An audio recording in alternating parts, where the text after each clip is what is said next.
Welcome to Chamber Live. Today, an update and question and answer session on the job retention or the furlough scheme, very kindly provided for us by Lisa Kennery from the Pierce Group. The views expressed in this seminar don't necessarily represent the views of the East Lancs Chamber of Commerce, and all facts are believed to be correct at the time of recording, which is the 10th of June 2020. Time to meet our guest speaker this morning then, Lisa Kennery, Director of the Pierce Group. She's got particular specialisms in payroll, HR and marketing. She graduated with a BA in business and marketing. She joined PKF Accountancy in Manchester, where she found an instant passion for payroll. How many people can say that? While studying with the CIPP, she moved into various roles, both within accountancy practices and in industry, to gain as much experience as possible before finally settling at Pierce, which is where she's made her home and where she instantly felt at home. There, she's progressed from payroll manager through to director. She now oversees the payroll department, manages marketing and HR as well, and focuses very much on growing and developing the business and the people within that business. So let's all say, forgive me the pun, for she's a jolly good furlough for Lisa Kennery from Pierce. Over to you, Lisa. Thanks, Simon. Thanks for that lovely introduction. Good morning, everybody. Hope we're all well. Hoping the sun's starting to shine for us this afternoon, although it has predicted some rain. Before we get started, I just wanted to run a couple of poll questions. Simon, will you be able to facilitate on that? Just so I'm going to ask two questions at the beginning, and then when we're part way through, we'll revisit those questions just to see if there's a change in the percentages that come through. So that first question's live now. I'll give you another 10 seconds or so. We're 80% of people have voted so far, so we're nearly there.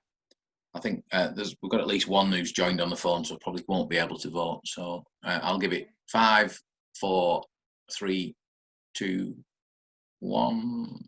So that's your result for the first one. Can you see that, Lisa? Yeah, I can see 87% have used the scheme.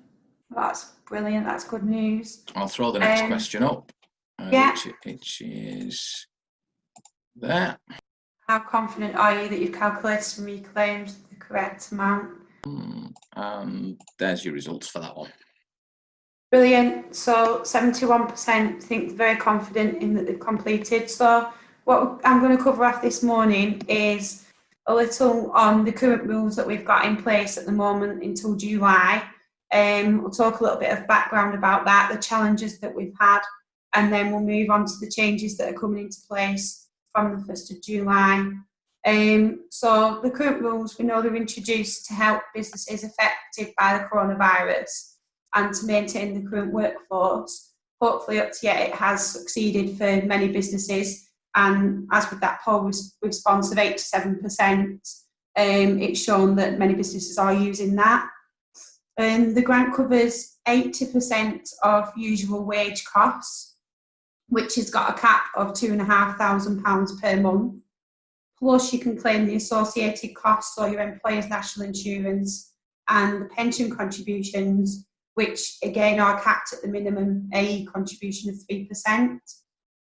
The scheme began on the 1st of March and is running until the 30th of June. There are some key dates to that I will follow on to shortly as well, and then a few slides on. Employees have to have been employed with you on and before the 19th of March and have had to have had an RTI submission on or before this date. Now, this wasn't an initial rule that was brought out. Initially, it was the 28th of February, and there was no mention of an RTI submission. It was only when they later changed the ruling to the 19th of March that they also asked that those employees were on an RTI FPS submission prior to the 19th of March. It does unfortunately mean that some of those new starters that started on perhaps the 1st of March, if they're on a monthly payroll isn't running till, say, the 20th of the month. It's very likely that the FPS went on the 20th, so those employees would miss out. It's also put a gap in the market for those employees that perhaps have an annual scheme that are direct to only payrolls. If they're in an annual scheme and the payroll is run March of each year, If the FPS went after that date of the 19th of March, then again, unfortunately, they miss out on the scheme, which I don't think was the purpose of the new ruling for those annual schemes, and it does seem really unfair. I know that there is a few that have noted this with the Treasury, and they're currently reviewing it at the moment, so we'll just have to wait and see if anything does get changed on that. True pay, so those employees that have true paid over after the 19th of March, there is an exception to those, and you will still be able to claim for those employees. However, there is a point where the claims won't go through automatically and you will need to phone the revenue to make those claims. Any type of contract, so if an employee is on a 0-hour contract or a temporary contract, you still can make the claim. You can place those that are on shielding or self-isolating. They can be put on furlough. And just to make it apparent, it is the employer's decision to make the furlough. It's not for the employee to make that choice. And if the employee has 2 jobs, then that's okay. They can be furloughed on both jobs if necessary by choice of that employer.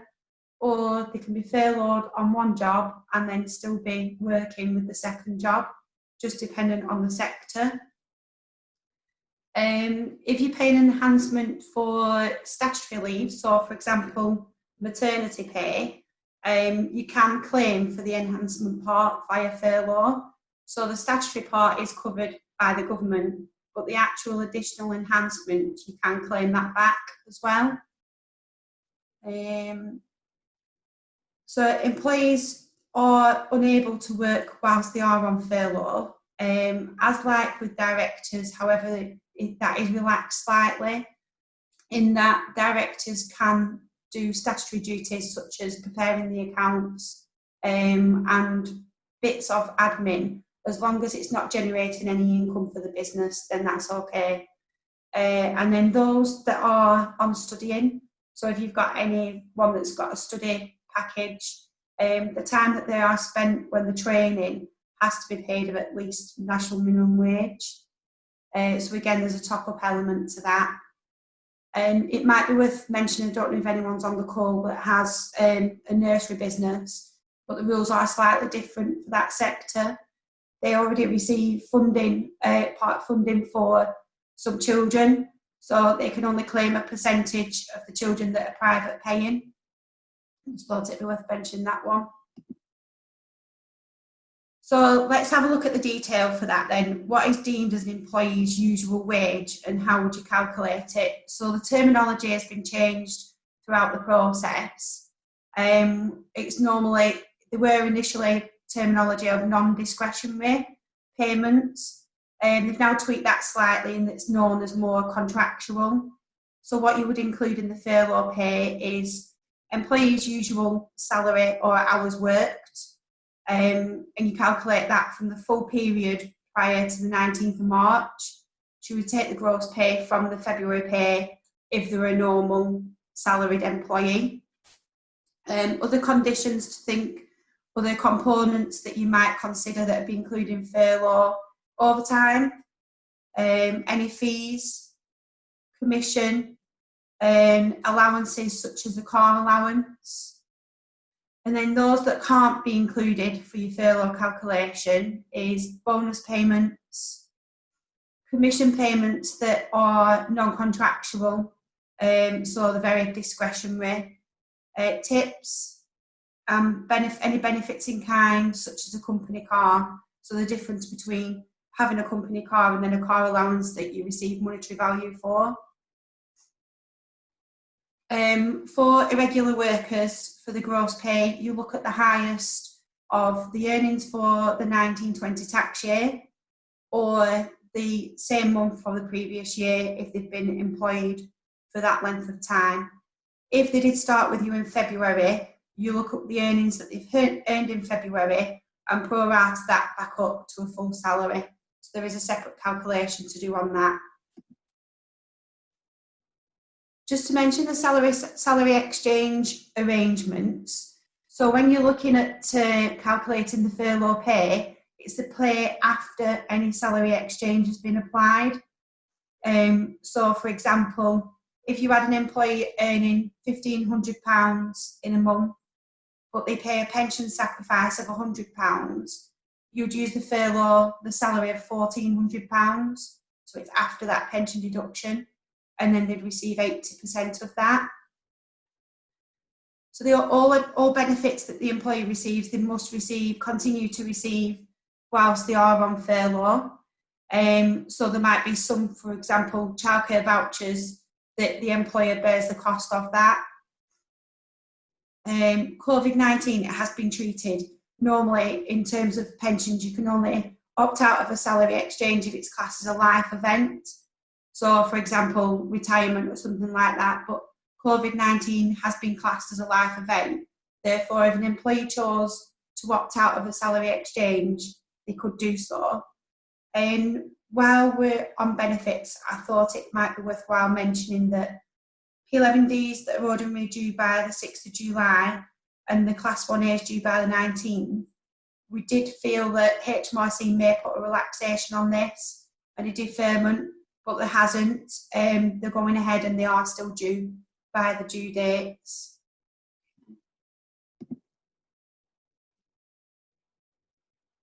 So the calculation of the reclaim, as I mentioned before, if they've had a full month, it's 80% of the gross pay. If you have to prorata it, so if they're only on furlough partway through the month, you would take the gross pay divided by the number of days in the calendar month and then times it by the days furloughed. That would give you your furlough, and then times it by 80% to give you your furlough amount. So for example, someone on £1,500, if you were taking the month of June, there's 30 days in June, so you divide it by the 30 days and then times it by the number of days they're furloughed. So if they were furloughed to the 7th of June, we'd take a 7-day period, and then 80% of that is the actual furlough amount that they get paid. At that point, you just want to make sure that it doesn't exceed the daily amount, the maximum daily rate of that £2,500 per month.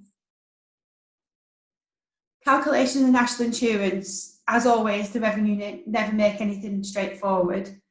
So initially, you look at the total national insurance that an employee has paid in that month. The initial step would check if that employee does actually pay employer's national insurance. So they may be on category letter H for apprentices under 25, or they could be category M, which means they're employees under the age of 21, and you wouldn't have any employer's national insurance to pay for those people, so there'd be nothing to claim.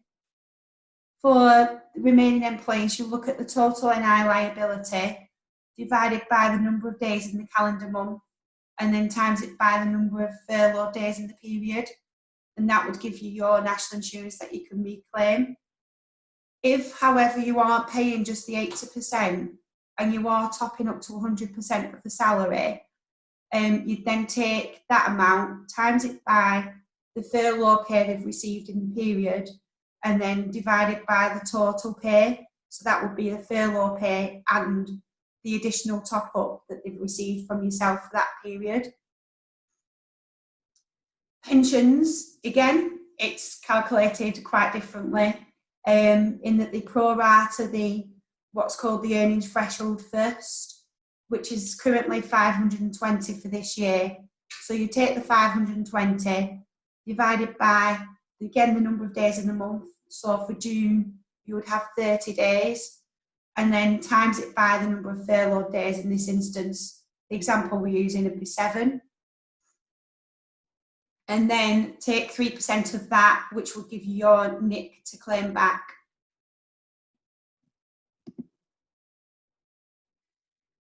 Just to mention employment allowance. So if you do ordinarily claim the employment allowance, then you can't reclaim any national insurance until you reach until you've used the £4,000 allowance that you receive. Once you've reached over that cap, then you can, on part of your claim, you can claim any national insurance back, employer's national insurance. Just a reminder not to forget that employees must have 3 consecutive weeks before they qualify to make a claim for the furlough.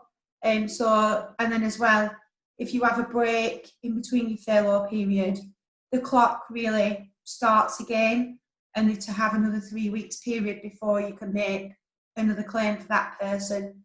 So for example, they go off, have an initial 3 weeks, they come back for a week, and then they're off for 2 weeks, and then they come back into work. That second period you would be unable to claim for.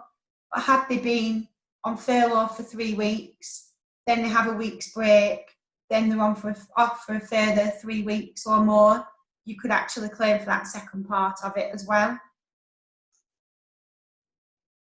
The claims that you can make claims up to 14 days in advance.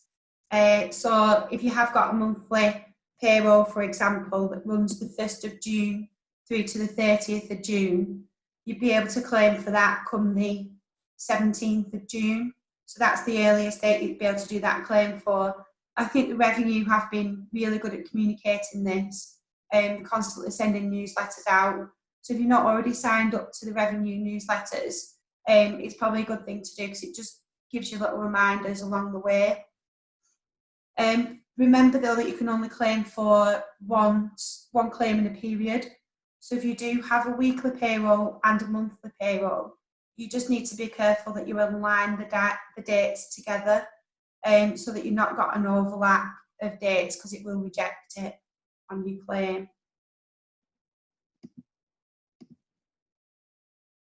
Thought it worth mentioning holiday pay. So employees do accrue holiday pay while they're on furlough. I know initially it was really up in the air, and there's plenty of lawyers that had disputes with this in should they or shouldn't they accrue holiday. They do accrue like you would when you're on maternity leave. Furlough leave is exactly the same, and they accrue that holiday. Holidays can be taken while they're on furlough, but they must be paid for the holiday pay at the normal rate. So for example, if you had someone who had furlough pay of £30 for the day, for example, but the normal daily rate would be £50, you would have to top up that pay for the day to the £50. You can ask employees to take holidays and determine when they take them. You've just got to be careful with that from a HR perspective, that you're providing enough notice to the employee. So if you, for example, wanted the whole of your workforce to take 5 days the week of the first week of July, you need to make sure that you give them 10 days notice for that leave. And I'd also suggest to put that in writing as well, in form of a letter. I'm just going to show you a short video that I saw this morning. I was actually speaking to somebody, and they mentioned this clip and I hadn't seen it before, so I thought it's just something a little light-hearted to get. How much of it do you want, Lisa? Please come in, take a seat. Hi, nice to meet you. Nice to meet you. I'm a bit nervous. I've actually never done anything like this before. So, you would like to know the future? Yeah, of course. That's why I'm here. That's why I've paid. Are you sure? I'm absolutely certain. So, this is very serious. I will look into my crystal ball and I will tell you your future. All right. Crystal ball, please. Show me. Tell me. Show me the future. I can see you are a comedian. Yes, but no points for that. I am quite successful. Next year, you will no longer be comedian. No? You will be substitute teacher and amateur hairdresser. Really? Your uniform for these jobs will be tracksuit bottoms. You will wear these tracksuit bottoms every day for many months. And on top half, you will wear a t-shirt that you slept in night before. That sounds very odd. Okay. I see you getting very excited about a trip next year. Oh, that's probably the safari that I've booked. We've actually been really looking forward to that. We're going with friends. No, the trip that you are most excited about next year seems to be a trip to the garden centre. Sorry, am I not going on holiday with friends? Dream on. I'm afraid your friends will no longer come within 2 meters of you. That can't be the case. I'm having a huge birthday party next year. Cancelled! You will sing happy birthday, though, to yourself. Every day. At least 8 times. That's very sad. And all your friends, they will be furloughed. Furloughed? Furloughed. You can't just make words up. I see you now. You are in a shop. You are at the till. You are very, very nervous. You are wearing a mask on your face and gloves on your hands. Am I robbing this shop? Am I going to be a robber? You will spend many months inside. You will only be allowed out for 1 exercise per day. I'm going to be in prison for robbery. That's what you're telling me. Is this crystal ball actually working? Whoa, please. Okay. Please, step back, do not touch ball. Sorry. Please don't touch crystal ball. Antibacterial. Oh, please, come on. Please don't touch balls. Do you always carry hand sanitizer with you? I know what's coming. This is all sounding quite odd and far-fetched. I can see now your family roots. I suppose that's very impressive. You can see the ancestry of my family. No, I can tell you that your mother, your sister, and your wife has very, very dark roots in their hair. Well, I'm sorry, but that doesn't sound very believable. My wife is literally always in the hairdresser. I don't know her natural colour. I see your wife. You are together. It is 10 o'clock in the morning, only just turned 10 a.m. You are both drinking Prosecco together. It is a Tuesday. That sounds exciting. What are we celebrating? You are celebrating Tuesday, although both of you think it's Wednesday. So I won't be a comedian next year or a TV host. Not really, but I can tell you that you will have many meetings. These meetings will always be in your kitchen. You'll never wear trousers, and the meetings will always begin with the words, "Can you hear me? Can you hear me? I can see you. I can't hear you. You need to unmute it. Press bottom left. It's in the I'm texting you. Good. I can hear you now." None of that makes any sense whatsoever. How do you please sign currently your emails? Question. Oh, right. Signing in at the end of an email are best wishes, I suppose. Just best wishes. From next year, you will sign all emails with "Stay safe." I could only see Jen on my screen when I was watching that, but Jen was wetting herself on watching that video. I just thought it'd give some giggles for this morning. Yeah. Okay, so I also thought, I knew technology had let me down this morning with that part of it, sorry. I'm just going to share another screen as well, because I thought this is quite apt as well. This is how many changes we've had since furlough was introduced. So to date we've got 8 changes so far. We know that there's probably many more to come over the next few months. So guidance initially was introduced on the 17th of April, was first published. The portal was open on the 20th of April. We had an update on the 23rd of April.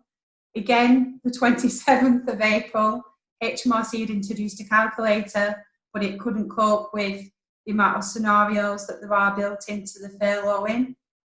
30th of April, it was announced that the scheme would be extended beyond dates. 14th of May, we had the update with the overtime ruling, and 20th to the 29th of May was the announcements for the changes that are taking place on the 1st of July. Now, on the 29th of May, that was supposedly to be the detailed guidance of the changes for the future. We did only get a snippet of that. The full changes are due to come out in a couple of days' time, but I am going to go through what we know so far. And then the 5th of June, it was regarding extra information regarding correcting an earlier claim. So you'll find when you do your claims for June, if you've not already done them, there is an extra question that says on the claim, or you make an adjustment for an earlier period. And that's where you can select your yes and no, and then it will ask you further details on that. So I'm just going to ask the poll question again, Simon, if you don't mind. So how confident are you that you calculated and redeemed the correct amount of grant? I just want to see if that's changed any. There we go. Move. So it has, we are down to 63%. I would think that that's probably around the calculation of the gross pay in the first place and how it can be confusing in what you do include and don't include, and also the calculation of the national insurance and the pensions. I don't think it's been very clear, publicly announced on the difference in the calculation, and that you don't just simply pro rata it down. There is a lot more to it than that. So let's just move on now to the changes that are taking place. For part-time furloughing that will come in, you are able to bring back employees previously furloughed on a part-time basis. This was originally going to be from August. They've moved that back a month so we can do it earlier than planned, which is probably sensible given that shops are allowing to be open from next week. The retention scheme will fund the non-working time. So employees will need to confirm the working pattern on a weekly basis in order to claim. So it looks like a week will be the new minimum period that will replace the 3 weeks, but that hasn't yet been confirmed. The changes have to be put down to employees in writing. And when making the claim, you'll have to report and claim for the, like I said, minimum period of a week, but you could do it longer. So for example, if you're now doing it on a monthly basis, you can do it in that way still. We have some clients who we've been processing it for on a bi-monthly basis, for example, or if the weekly, we've tied it in with the pay-as-you-earn month, so we do it once a month for them. Just to bear in mind that if part-time working doesn't work for either the employee or you as the employer, they can remain on full furlough and continue to claim the grant in the usual way. So the percentages, so from the 1st of July, nothing will change in that the government will still pay up to 80% with the cap of the 2,500, and also the employee's national insurance and the employer's pension as discussed. From the 1st of August, the cap will remain at 80%. It will remain at 80% funding with the cap again at 2,500. The change here is that the employer will then suffer the employer's NIC and the employer's pension. Now, interestingly, HMRC have stated that around 25% of the claims that they've had received, there's no national insurance and auto-enrolment contributions. Therefore, it shouldn't impact on that percentage of businesses.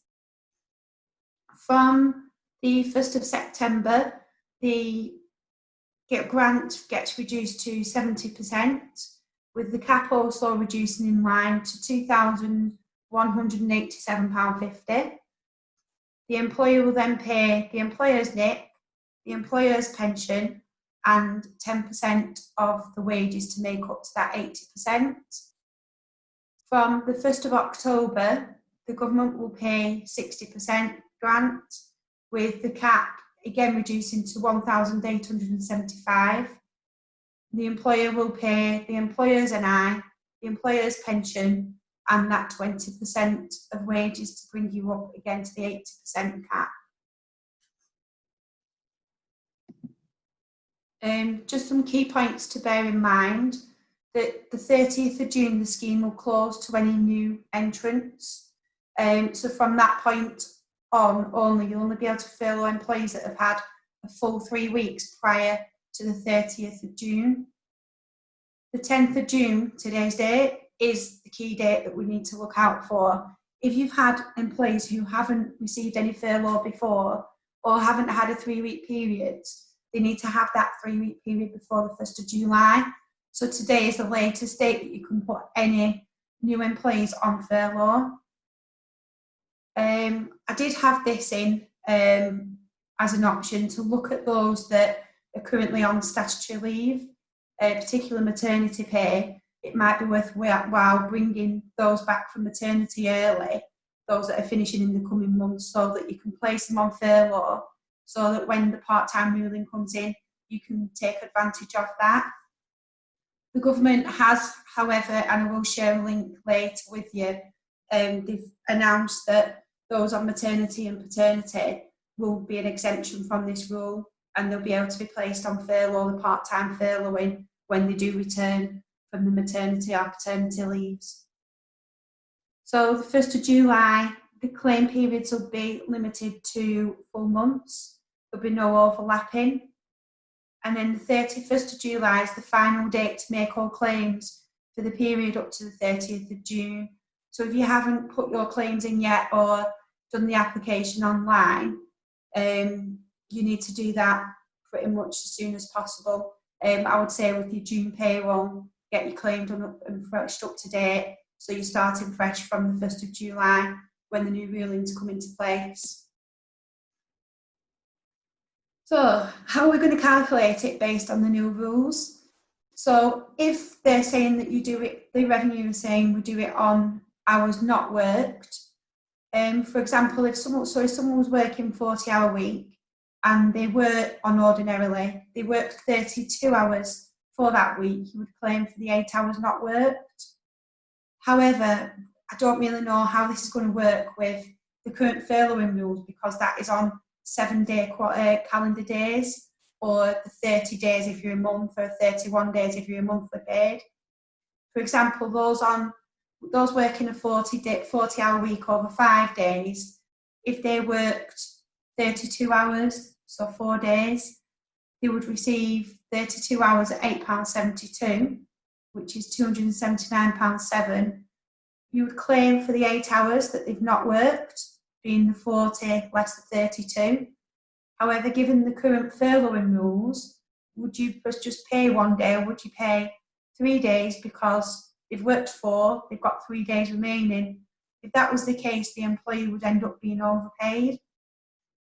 So we just don't know how the calculations for it are going to yet work, and that is a simple calculation. So how the irregular hours are going to work, we just don't know.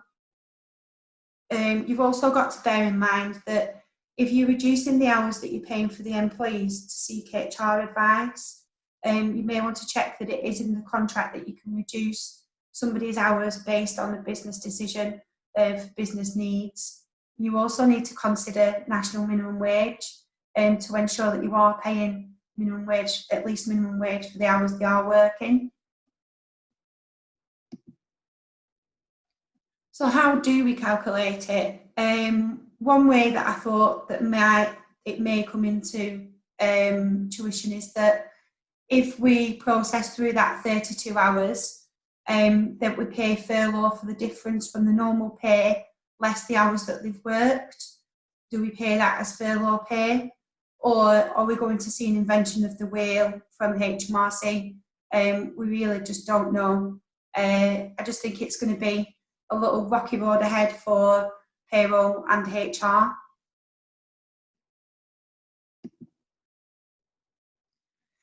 Thought of some top tips for you to have a think about over the next couple of weeks. So think about what's happening in your current organisation and sector. Are you back in the office? Have you opened your shop back up? Is there any changes that are needed to the organisation? Unfortunately, do we need to consider redundancies, or will this part-time furloughing actually help?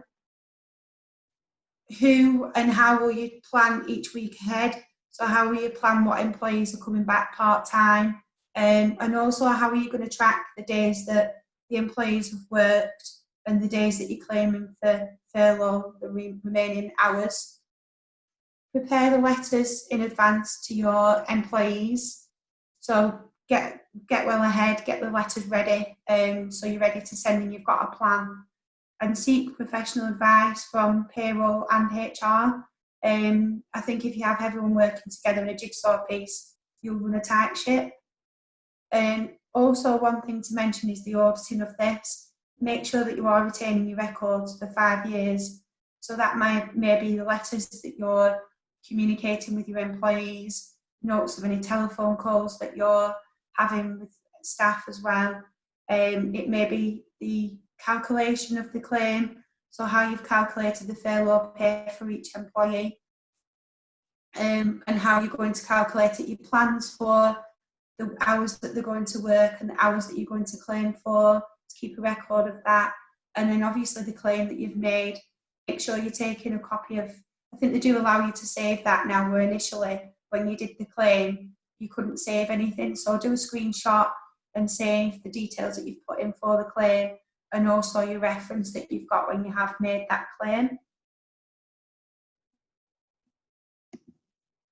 And that is really everything now.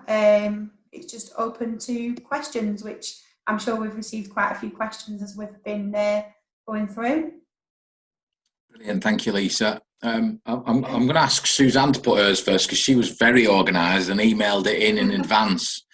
So, Suzanne, do you want to unmute your microphone and come on and put your question directly to Lisa? Suzanne Hollis. Hi. Hi. Hi. Right, I'll have to remember my question. Right, so basically what my question was, we furloughed an employee back in April.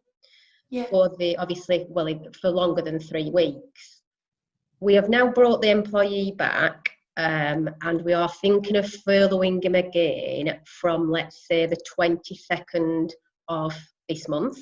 Yeah. Now, does he have to go back on furlough for 3 weeks before we can then bring him back on a part-time basis, or could we just put him on furlough till the 1st of July and then bring him back? Yeah, no, you'd be fine. As long as you've got that continuous, you'd still be able to claim the 2 weeks or the week, whichever you're going to have under the old furlough rules, and then any length of time under the part-time ruling. Is initially done the 3 weeks furlough, so it qualifies in that respect, and then you've got continuous furlough from, say, the 20th of June, so you'd be fine under that ruling. Okay, thank you. Thanks, Suzanne. Jen, do you want to put your question? Yes, I thought I'd be last. You took me by surprise there. Sorry. I'm just wondering whether, because today's the deadline, is it worthwhile us all basically registering every member of staff we've got just to future-proof things, or are you committing at this stage to then furloughing them at some point? You can't register them anyway, Jen, for that, because they have to go on a claim to be able to go through. So Right. then saying that they're on furlough, so you can't. So if you're going to do it, you've got to have done it by today, basically. Yeah, if you've got any new employees that you want to put on furlough and use for the part-time, today is the last day if they haven't previously had a 3-week period. Right, okay, get it. Thank you. Okay, I'm looking at the wall. If anyone's got any questions, then either raise your hand or unmute your microphone, or put something in the chat box. One thing to mention that we have, we'll get the detailed guidance out on Friday, so I'll pass that to Simon so that he can forward to everyone. The minute it does come out, we'll circulate that on. Yeah, we'll send that round. I'll do the usual post-event email now, but then we'll do an additional one on Friday with which will have the YouTube video in of this, plus the link to the official guidance as well. Was there any, Lisa, you said there was an update that came out yesterday, which that was around maternity and paternity leave. Was there anything else included in that? No, it was just specifically for maternity and paternity. So initially I was going to say to plan for your staff and your employees, if you have got anyone on maternity, to bring them back early from maternity, place them on furlough from today, so that you've got a full 3-week period so you can claim the furlough, part-time furlough ongoing. But they've changed the ruling in that those that are on maternity and paternity, when they do come back, you can still take advantage of the furloughing, the new furloughing rules. Is it worth? So if it's a bit of a hypothetical, this, but if you had someone who was on payroll, not furloughed, but on long-term sick, say right now, it would probably be worth furloughing them today, would it? Yeah, it depends on the situation between you as an employer and the employee. Are you trying to encourage them to come back to work? How long it's been going on for? There's probably numerous considerations to think about for that.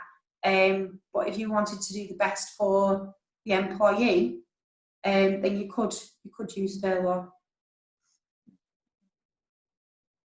Okay. No, I mean, not that we have anyone at the chamber, but it was just in my head. Anyone got any other questions or before we wrap up?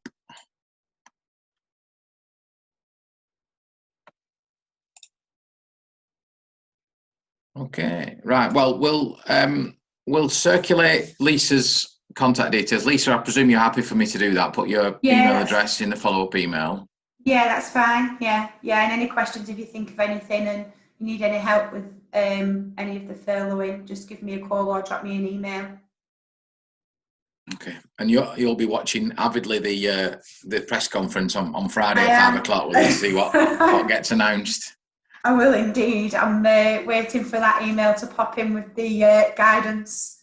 So we'll see if it is a whole new invention of the wheel, which I predict it possibly may well be, because it's just the scenario that I covered off was a simple 40-hour per week. You work 30 hours and you claim for the 8 hours, but it's to calculate those that are regular workers and 0-hour contracts, how we're going to calculate those. So I think it might be a reinvention of the wheel. All right, well, we'll look out for that email and we'll circulate it to everyone who's registered on Friday. Thank you again to Lisa. Can we just have a round of applause, please, virtually for Lisa? A quick reminder, just do go to chamberlive.co.uk, have a look at our forthcoming webinars and what we've got lined up over the coming weeks. And if you're looking for just 45 minutes of fun to kickstart your day, on ChamberLIVE you'll find a YouTube recording of our ChamberLIVE Lunge and Learn session, which was not what you'd expect from your local Chamber of Commerce, but it's 45 minutes of home fitness. And I challenge you to try it and not work yourself up into a sweat by the end, because it's great fun and very interactive. I challenge you to watch it and not laugh at Simon's coordinates. Thank you, Jen. So in the words of Michael McIntyre, stay safe. Thank you, everybody. Thanks, everybody. Thanks, everyone. Thanks, Lisa. Thank you. Bye.